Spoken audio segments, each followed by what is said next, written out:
आज की कहानी इस चैनल पर सबसे ज़्यादा सुनी गई और सबसे ज़्यादा पॉपुलर कहानियों में से एक है, लेकिन इस बार मैंने इसे पहले से ज़्यादा इमर्सिव, पहले से ज़्यादा सिनेमैटिक रूप में रेडी किया है। सो आप लोग लाइट्स को ऑफ करिए, हेडफोन लगाइए और इस बार आप लोग कहानियों को सिर्फ सुनिए मत, उसे महसूस भी करिए।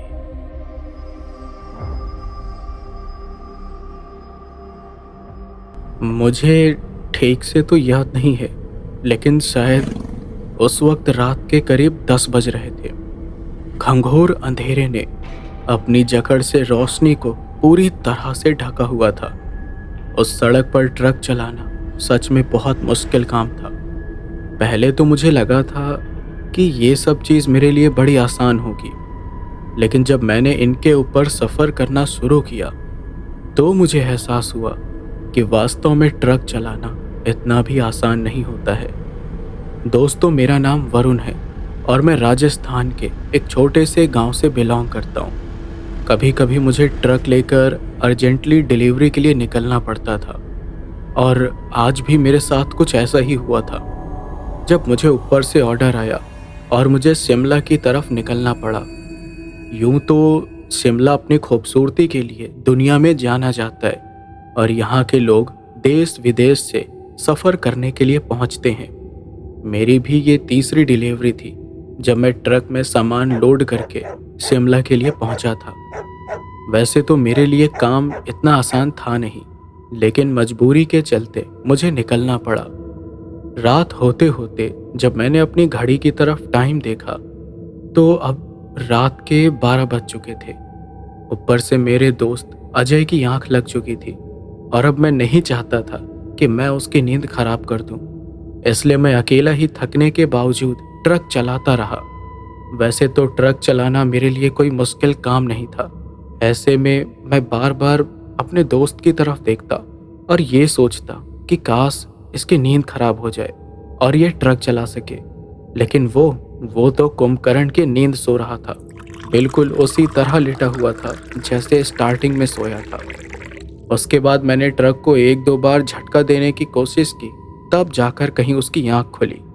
और इस बार जैसे ही उसकी आंख खुली तो उसने कहा, अरे भाई क्या हुआ, ट्रक में झटका क्यों लग रहे हैं?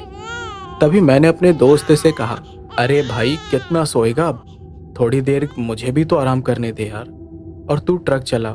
मैंने उसे इतना कहा ही था कि वो सामने की तरफ देखकर एक बार के लिए जोर से चिल्लाया।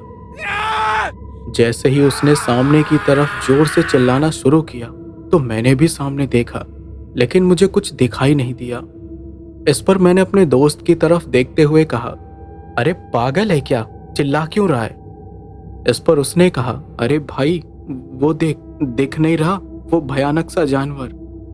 बार बार उसके इशारे करने के बावजूद भी मुझे वहां कोई दिख ही नहीं रहा था। ऐसे में उसने फिर से कहा, अरे भाई अंधा है क्या? बाद में मैंने सोचा कि शायद आधी नींद में होने की वजह से उसे ऐसा एहसास हो रहा होगा, इसलिए मैंने अपने दोस्त से कहा, अरे भाई पागल मैं नहीं, पागल तू है। लगता है तेरी नींद अभी पूरी नहीं हुई है, इसलिए तुझे ऐसा एहसास हो रहा है। एक काम कर, पानी की बोतल उठा और मुंह धो अभी। उसकी आवाज़ भी शांत हो चुकी थी। शायद उसे सामने की तरफ नजर आने वाली वो चीज़ अब दिखाई नहीं दे रही थी। ऐसे में वो एक बार के लिए कंफ्यूज हो गया और उसने पानी की बोतल उठाकर सच में अपना मुंह धोना शुरू कर दिया।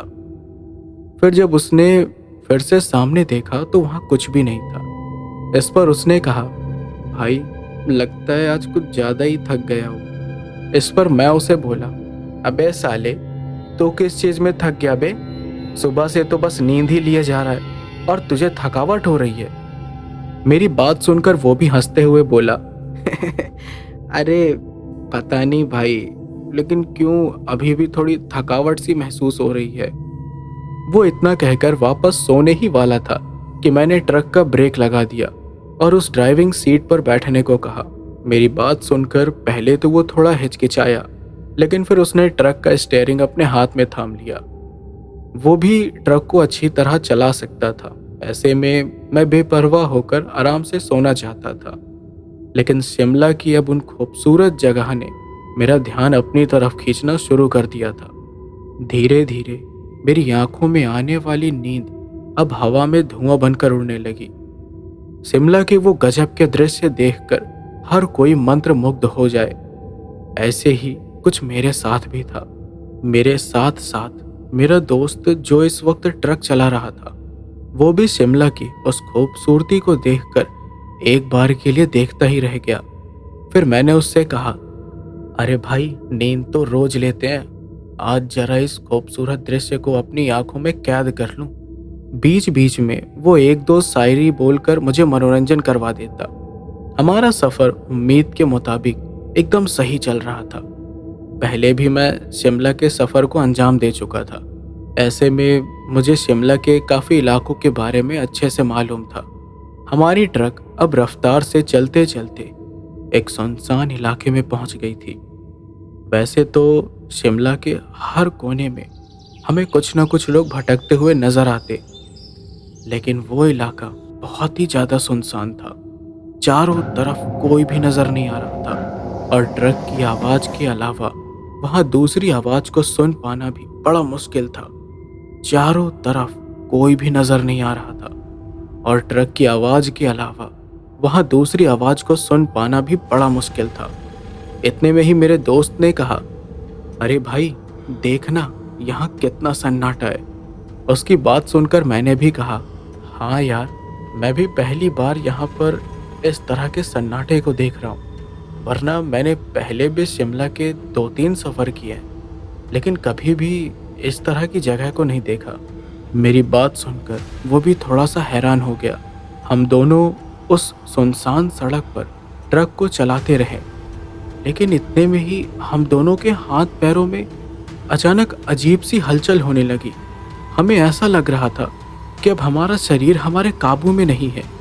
इससे पहले कि मैं अपने दोस्त से कुछ बोल पाता, उसने एक तमाचा मेरे गाल पर जड़ दिया और उस वक्त मुझे उस पर इतना गुस्सा आया कि मैं उसे वहीं मार देना चाहता था। ऐसे में मैंने भी उसके गाल पर एक जोरदार तमाचा लगा दिया। उसे गुस्सा तो आ रहा था, लेकिन वो जानता था कि पहले कांड उसने किया है, इसलिए उसने कहा, अरे भाई, ये जानबूझकर नहीं कर रहा मैं, ये अपने आप हो रहा है। मैं समझ गया कि जो मेरे साथ हो रहा है वही मेरे दोस्त के साथ भी हो रहा है। वैसे तो मैं पैरानॉर्मल एक्टिविटी जैसी चीज़ों पर यकीन नहीं करता था, लेकिन जब गाल के ऊपर जोरदार तमाचे लगने लगे तो न जाने क्यों, लेकिन खुद ब खुद ही इन चीज़ों पर विश्वास होने लगा।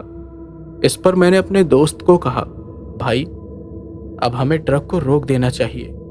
अगर हमारा शरीर हमारे काबू में नहीं है तो हम ट्रक को भी किसी गलत जगह पर ले जाकर ठोक सकते हैं।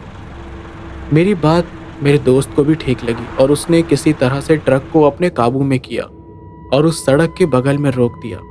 और शायद कोई ऊपरी शक्ति यही चाहती थी कि हम किसी भी हालत में अपने ट्रक से नीचे उतर जाएं और उस वक्त रास्ते पर सरपट चलने लगे।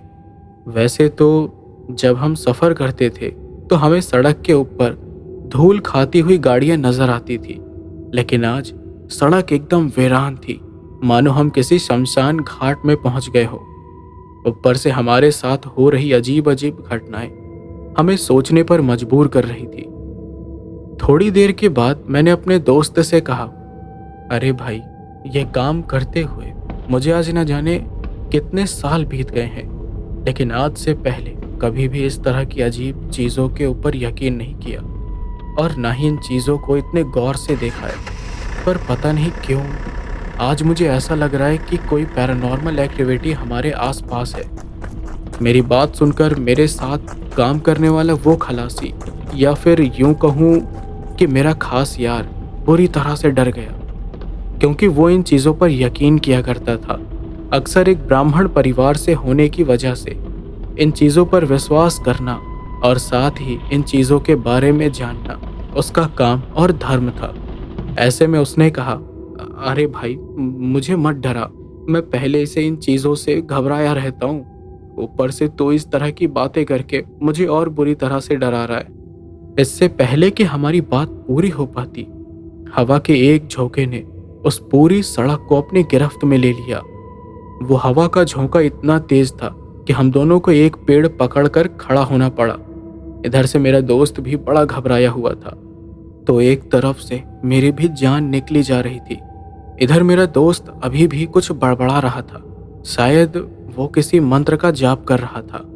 हालांकि मैं ये बात अच्छी तरह से जानता था कि उसके उन गिने चुने मंत्रों से कुछ नहीं होने वाला, क्योंकि हम एक ऐसे इलाके में थे जहां एक से ज़्यादा पैरानॉर्मल एक्टिविटी हमारे ऊपर हावी हो सकती थी। जिस रास्ते से हमें अपना ट्रक लेकर निकलना चाहिए था, उस रास्ते पर हम पैदल अपने पैर पटक रहे थे। शायद हमें अपने ट्रक को रास्ते के बीच में रोकने वाली गलती नहीं करनी चाहिए थी, लेकिन हमने अपनी जान बचाने के लिए यही रास्ता अपनाना सही समझा। फिर हम अपने ट्रक को वहीं बीच मझधार में छोड़कर आगे बढ़ने लगे, क्योंकि मैं ये चीज़ अच्छे से जानता था कि आगे जाने के बाद मुझे कुछ ना कुछ तो दिख ही जाएगा, और वहाँ पर तो हो सकता है कि लोगों की भीड़ भी हो। बहुत दूर तक अपने कदम पटकने के बाद भी हमें कोई नज़र नहीं आया, और इतने में ही मेरे दोस्त ने कहा, अरे भाई, आगे कहाँ जा रहे हो? आगे की तरफ तो मुझे गहरी खाई दिखाई दे रही है। उसकी ये बात सुनकर जब मैंने सामने और भी गौर से देखा तो पाया कि सच में सामने एक बहुत गहरी खाई थी। दोस्तों, आज से पहले मैंने कभी भी शिमला में इस तरह की जगह को नहीं देखा था। एक बार के लिए मुझे ऐसा लगा कि मैं शिमला में नहीं बल्कि किसी और पहाड़ी इलाके में आ गया हूँ, जहाँ रास्ते के आजू बाजू में गहरी खाई दिखाई देती हो। मैं अपने दोस्त की तरफ देखते हुए बोला, लेकिन ऐसा कैसे हो सकता है? शिमला में तो इस तरह की कोई खाई नजर ही नहीं आती। मेरी बात सुनकर वो भी थोड़ा कंफ्यूज हो गया। हम दोनों इधर उधर देखते, लेकिन अब हमें कोई भी दूसरा रास्ता नजर नहीं आ रहा था। और इतने में ही अचानक बारिश के कुछ बूंदों ने हमारे मुसीबत में बढ़ावा देना शुरू कर दिया। धीरे धीरे बारिश की छोटी छोटी बूंदें अब मोटी मोटी बूंद में तब्दील हो गई, और ऐसे में हमारे लिए मुसीबत और बढ़ गई। हम फिर से भागते हुए अपने ट्रक के पास पहुंचे और वहीं आसपास कोई मकान ढूंढने की कोशिश करने लगे। हमें उम्मीद थी कि यहाँ आसपास घूमने पर हमें कोई ना कोई मकान तो मिल ही जाएगा, लेकिन सच कहूँ तो वो रास्ता इतना ज़्यादा वीरान था कि वहाँ हमें किसी जानवर के भी होने का एहसास नहीं हो रहा था। तभी मेरे दोस्त ने कहा, अरे भाई, वो देख, वो गली कहाँ गुजरती है। जैसे ही उसके हाथ के इशारे की तरफ मैंने देखा तो पाया कि वहाँ एक छोटी सी गली गुजरती थी। ऐसा लगता था जैसे कि उस गली से कोई आदमी ही जा सकता है। ऐसे में हमने एक बार कोशिश की कि हम उस घास के अंदर से उस गली में जाने की कोशिश करें। हालांकि अब तक बारिश और ज़्यादा तेज हो चुकी थी। हम अभी एक पेड़ के नीचे खड़े थे, मगर फिर हमने किसी तरह से अपने कदम पटकते हुए उस गली की तरफ आगे बढ़ना शुरू कर दिया। मैं एक चीज़ तो साफ साफ देख सकता था कि वो गली किसी मकान की तरफ ही जाती थी, क्योंकि उस तरह की गली अक्सर किसी मकान के लिए बनी होती थी। उस पगडंडी पर चलते हुए मेरा दोस्त अभी भी थोड़ा घबरा तो रहा था, लेकिन हमें अंदर से थोड़ी बहुत उम्मीद थी कि शायद हम किसी तरह किसी मकान के पास पहुंच जाएं और वहां हमारी जान बच जाए। बारिश के कुछ बूंदों को अपने शरीर पर टपकाते हुए हम दोनों एक पुराने से खंडहर की तरह दिखने वाले मकान के पास पहुंच गए। हमें लगा कि इस मकान के अंदर जाने का कोई फायदा नहीं है, क्योंकि ये पुराना मकान है और टूट चुका है। लेकिन तभी हमें उस मकान के अंदर कोई बैठा हुआ नजर आया। वहाँ हल्की सी लालटेन की रोशनी भी जल रही थी। ऐसे में एक बार फिर से उम्मीद का दिया फड़फड़ाने लगा। फिर मैं और मेरा दोस्त उस मकान के एकदम पास पहुंचे। तब जाकर हमने देखा कि वहाँ एक बूढ़ा आदमी बैठा हुआ था और वहाँ पर हुक्का पी रहा था। उस आदमी को अपने सामने देखकर मैं और मेरे दोस्त जल्दी से उसके पास पहुंचे और उससे अंदर आने की विनती करने लगे। उसने भी हमें हाथ से इशारा किया और अंदर बुला लिया। हम दोनों भी जल्दी से उस मकान के अंदर पहुंचे। अंदर से उस मकान को देखकर हम चौंक गए। हमने नहीं सोचा था कि बाहर से इस तरह खंडहर की तरह दिखने वाला मकान अंदर से इतना आलीशान नजर आ सकता है। उस मकान के अंदर रंग बिरंगी लाइट लगी हुई थी और दिखने में वो बड़ा खूबसूरत लग रहा था। सच कहूं तो वो मकान किसी स्टूडियो की लाइट से कम नहीं था। बाद में मैंने उस बूढ़े आदमी से कहा, अरे दादाजी, बाहर से देखने पर तो आपका ये मकान बड़ा अजीब लगता है, लेकिन अंदर से तो सच में पूरी काया पलट जाती है। मेरी बात सुनकर वो बूढ़ा आदमी हल्का सा मुस्कुराया और फिर उसने अपना हुक्का पीना शुरू कर दिया। उसने हमसे एक बार भी बात करना सही नहीं समझा और वो अपने ही मजे में हुक्का पीने में लगा हुआ था। फिर एक बार हमने उसे डिस्टर्ब करने की कोशिश की और कहा, अरे भाई साहब, हम आपसे कुछ पूछने की कोशिश कर रहे थे। लेकिन उसने एक बार फिर से हमारी तरफ ध्यान नहीं दिया। इतने में ही हमें ऐसा लगा जैसे कि वहां किसी ने जोर से लकड़ियां पटक दी हो। सिर्फ 2 मिनट के बाद हमें ऐसा भी एहसास हो रहा था कि मानो कोई खाना पका रहा हो। इस खाने की सुगंध इतनी शानदार थी कि इसे सूंघने के बाद हमारे पेट में चूहे कूदने लगे। इधर मेरे दोस्त ने कहा, लगता है उनके घर में कोई अच्छा खाना बन रहा है। तभी मैंने अपने दोस्त से कहा, अरे भाई, ये कोई टाइम है खाने का? अभी देख क्या टाइम हो रहा है। जब हमने टाइम देखा तो अब तक रात के 1:30 बज रहे थे और रात के 1:30 बजे आखिर कौन खाना बनाता है। इसलिए मैं और मेरा दोस्त दोनों ही थोड़ा हैरान थे। फिर उस आदमी ने हल्की सी आवाज में कहा, मैं रात को 1 बजे ही खाना खाता हूँ। उसकी ये बात सुनकर हम दोनों उसकी तरफ देखते ही रह गए, क्योंकि ये पहली बार था जब उस आदमी ने हमारी तरफ देखकर कुछ बोला था। उस आदमी की बात सुनकर हमने कहा, अरे भाई साहब, ये कौन सा टाइम होता है खाना खाने का। लेकिन फिर उसने हमारी बात को नज़रअंदाज कर दिया। इतने में ही एक आवाज़ आई। वो आवाज़ हम दोनों को डराने के लिए काफ़ी थी, क्योंकि ये आवाज़ उस मकान के बिल्कुल अंदर से आई थी। थोड़ी देर के लिए तो उस आवाज़ को सुनकर मेरा शरीर कांप सा उठा था, लेकिन फिर मैंने किसी तरह से अपने आप को शांत किया और उस आवाज़ की दिशा में ही देखने लगा। लेकिन अभी भी हैरान कर देने वाली चीज़ ये थी कि मुझे वहाँ कोई भी नज़र नहीं आ रहा था। फिर थोड़ी ही देर के बाद एक औरत उस छोटी सी रसोई के अंदर से बाहर निकली। उसके हाथ में एक थाली थी। जितनी उसकी आवाज़ डरावनी थी, उससे कई ज़्यादा उसकी शक्ल डरावनी थी। उसे देखकर ही मैं और मेरा दोस्त बुरी तरह से घबरा गए। फिर वो उस बूढ़े आदमी के पास पहुंची और उसके सामने थाली को रख दिया। फिर उस बूढ़े आदमी ने कहा, इन दोनों के लिए भी एक एक इंसानी मांस की थाली लगा दो। ये सुनते ही हम दोनों के रोंगटे खड़े हो गए, मानो हमारे पैरों के नीचे से जमीन सरक गई हो। मैं और मेरा दोस्त एक दूसरे की तरफ आंखों ही आंखों में इशारा कर रहे थे कि हमें यहाँ से भागना चाहिए। लेकिन एक तरफ मेरे दोस्त की फटी पड़ी थी, तो दूसरी तरफ मेरे अंदर भी हिम्मत नहीं थी कि मैं उस जगह से टस से मस हो सकूं। थोड़ी ही देर के बाद वो छोटी सी महिला एक बार फिर से एक थाली परोसकर हमारे सामने लेकर आ गई। जैसे ही हमने उस थाली के अंदर देखा तो पाया कि उसके अंदर नॉर्मल दाल चावल ही थे। पहले तो शिमला के उस इलाके में दाल चावल को देखकर मैं थोड़ा हैरान था।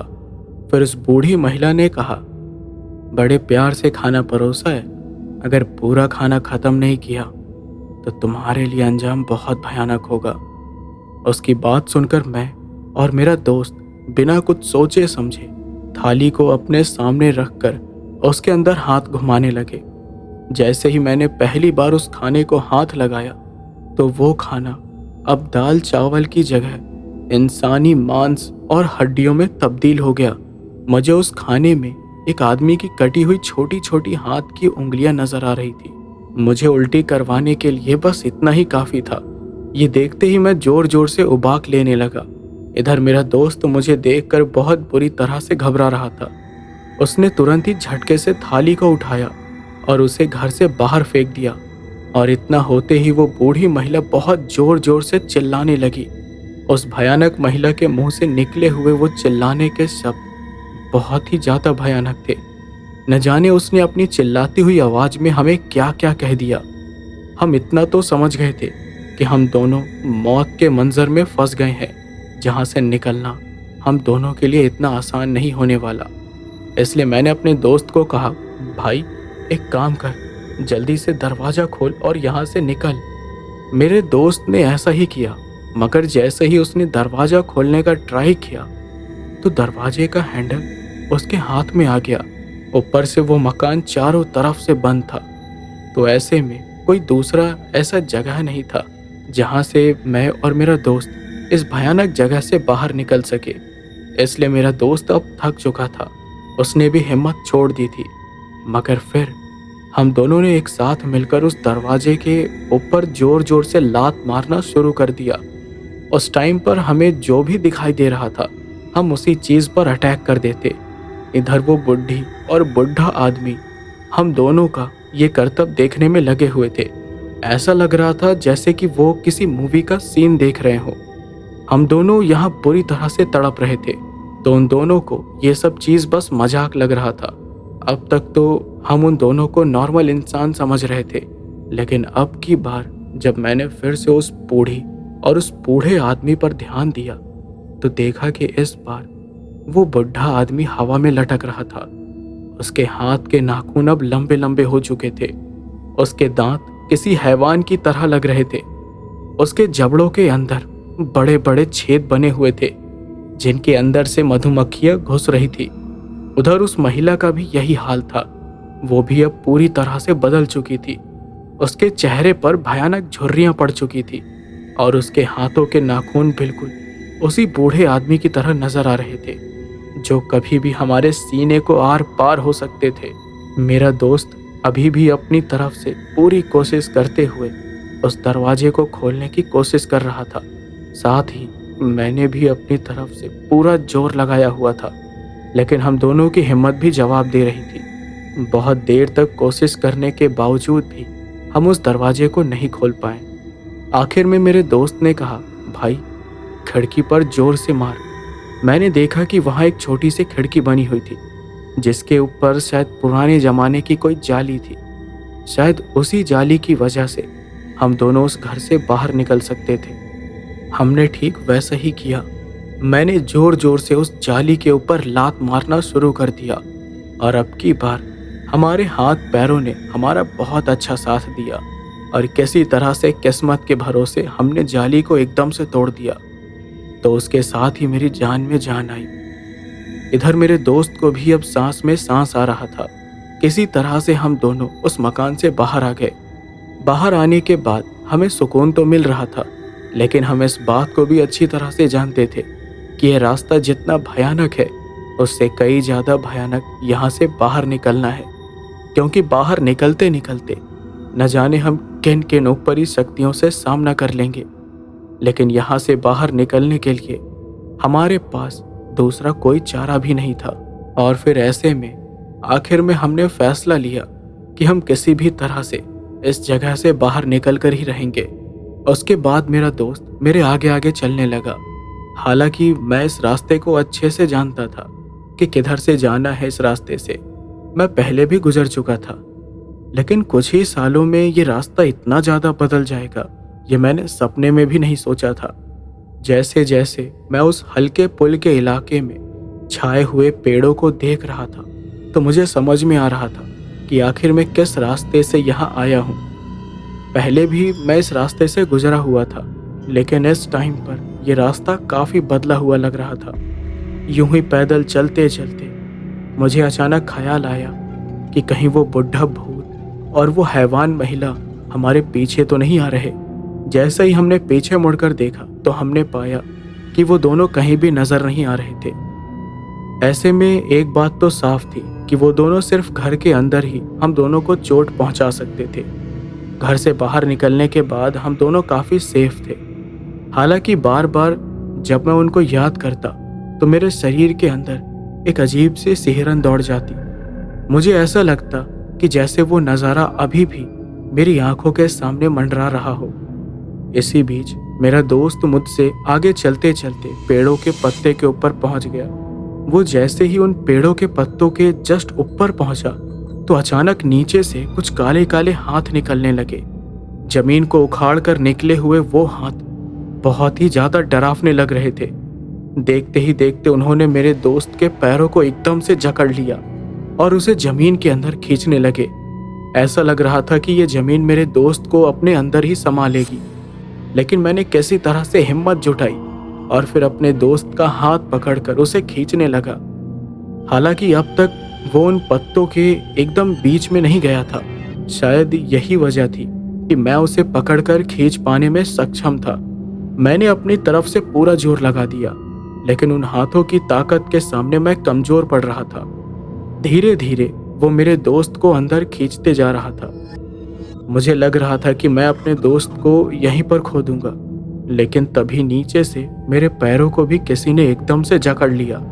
इस वजह से मेरा शरीर भी अब जमीन के अंदर धंसने लगा।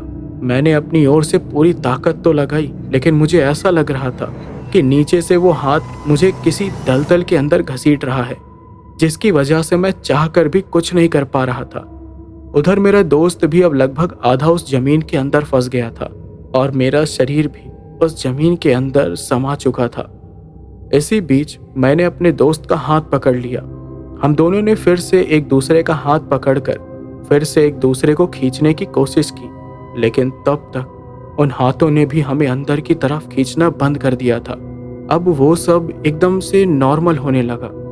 हालांकि हम उस जमीन के अंदर फंसे हुए थे, तभी हमारी नजर हमारे बगल में पड़ी 2-3 गर्दन पर पड़ी। हमने देखा कि वहां पर 2-3 लोगों की कटी हुई गर्दन पड़ी थी।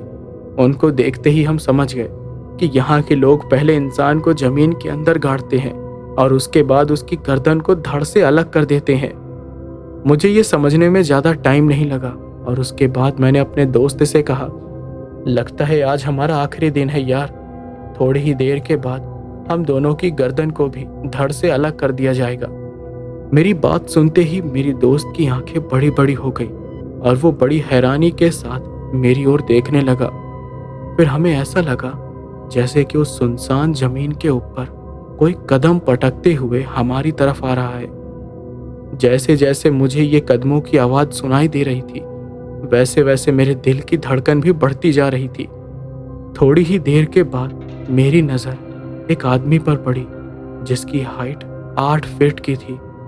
दिखने में तो एकदम हट्टा कट्टा लग रहा था, लेकिन जब मैंने उसके चेहरे को देखा तो सारा मामला मुझे समझ में आ गया। दरअसल उसका चेहरा बिल्कुल उस बूढ़े आदमी की तरह था जिसको हमने थोड़ी देर पहले ही देखा था। हम समझ गए कि ये भी एक शैतान ही है जो हमारी मौत के लिए यहाँ आया है। आप ऐसा समझ सकते हैं कि वो यमराज का दूसरा रूप था। लेकिन इससे पहले कि हमारे साथ कोई अनहोनी होती, अचानक एक ट्रक की हेडलाइट ने हम दोनों के मन में जिंदगी जीने की एक नई उम्मीद डाल दी। हमने देखा कि उस रास्ते से एक ट्रक गुजर रही थी। मैं बिना कुछ सोचे समझे जोर जोर से चिल्लाने लगा। जैसे ही ट्रक की रोशनी हमारी तरफ आई तो वो हैवान वहां से एकदम से गायब हो गया। इस चीज का एहसास करके अब हमारे अंदर उम्मीद का एक नया दिया जलने लगा। किसी तरह से हमने उस ट्रक वाले को अपनी तरफ आने का इशारा किया। 1-2 बार तो उसने हमारी तरफ ध्यान नहीं दिया, लेकिन बाद में पता नहीं हमारी किस्मत को क्या मंजूर हुआ कि वो ट्रक सीधा हमारे बगल में आकर ही रुक गई। मुझे तो लगा था कि वो ट्रक वाला वहां से निकल जाएगा, लेकिन ऐसा नहीं था। वो ट्रक सीधा हमारे पास आई और ट्रक वहां आकर रुक गई। ट्रक के रुकते ही मैंने उसे आवाज लगाते हुए कहा, अरे भाई साहब, हमारी मदद करो।